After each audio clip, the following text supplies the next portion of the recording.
Okay, before you say anything, I know I'm dressing the same every day. Trust me, the clothes are clean.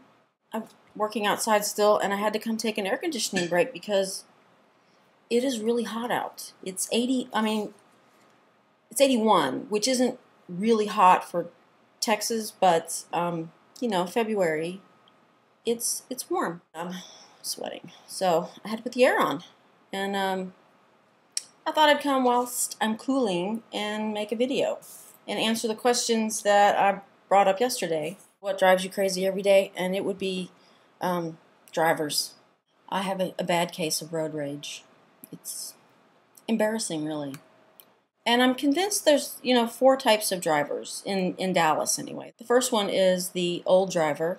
I live kind of in an old neighborhood, so there's lots of old people driving around. They drive 20, regardless of where they are. Then there's the second kind of driver, which is the entitled, I'm really rich, and I couldn't care less about anybody else, and I think I'm the only one on the road person. And they're the ones that just decide from the right lane they're going to turn left, even though maybe you're in the middle lane. They don't care. Then there's the out-of-towners who are driving kind of slow and don't know when to turn and or where they're going, and I try to have a little patience with them, but not really. And then there's the driver like me.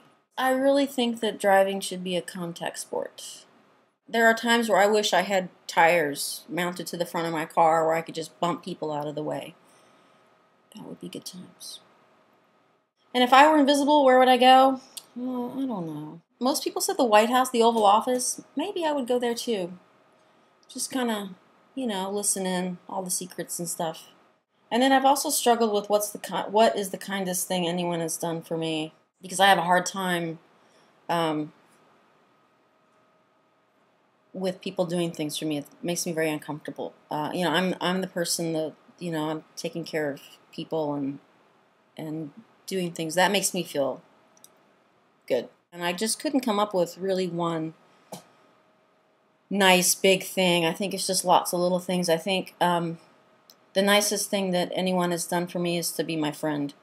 All you guys on YouTube that we interact with, and the people on Stickam that I've become really close friends with, it's great. It's just I know people all over the world, and I guess that's the greatest thing for me, is to get to know you guys. I just kind of threw what's the kindest thing you've done for someone. I know that really we should do that every day, and I try to. So it was just, maybe how you pay it forward, even if it's just little things. There was one little thing that I think of, and because of the reaction of this person's face, it sticks with me. And I was walking into a store, and this woman was walking out, and I have a tendency to keep my hands in my pocket. And so I was walking into the store, and as we're sort of passing each other, at the entrance, there's a giant gumball machine. This woman kind of was walking out, and she pauses, and she's like, man, I wish I had a quarter. And I had my hand in my pocket. I knew I had a quarter right there, so I just whipped it out, and I said, here you go, and I just handed it to her and kept right on walking. But her excitement of getting this quarter, because at first she was like, what the? And I just kind of put it in her hand, and she was just so excited. I mean, this woman was probably in her, 40s, same age as me, I guess. And it was just this great expression on her face. And, I don't know, I think of that, as little things that can make someone's day.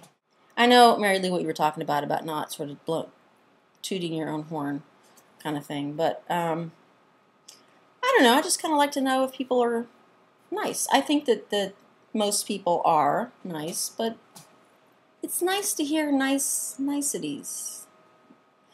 Okay, maybe I'm having a heat stroke. What's the weirdest thing I've ever eaten? I don't eat weird things. I don't.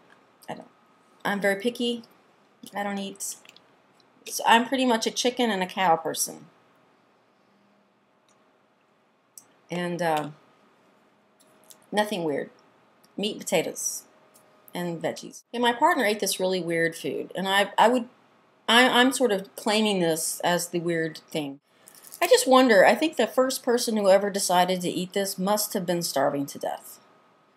But I don't know why people continued to eat it, because It's really, really disgusting to even look at, much less to go, I think I'm going to put that in my mouth and chew on it. We went to this really nice restaurant, and the appetizer was barnacles.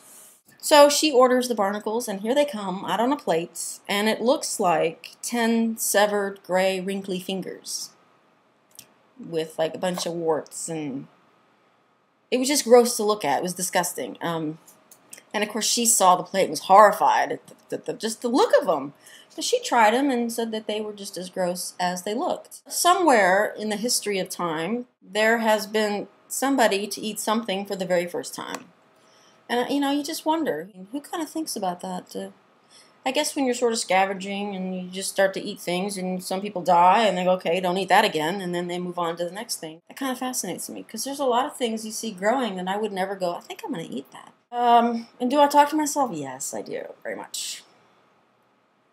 Quite the conversations I have going on. And do I make funny faces all the time? I can spend a lot of time doing that. Probably more time than I really should be for a 42-year-old person. I guess if I were to claim this as a superstition, it would be whenever I leave the house, I always tell the animals that I'll be right back. And I started doing that when I had a very crappy car, and I worked, I had an hour commute one way. And, you know, you think of all the things that, you know, traffic and all that, and the crappy car, and then worrying about them all day and everything. So I always said, you know, I'll be right back. I'll see you later, always. I have actually, if I've forgotten to do that, I will go back in the house and say it before I can leave. And then I know I'm going to, you know, make it home okay. And they'll be okay when I get home.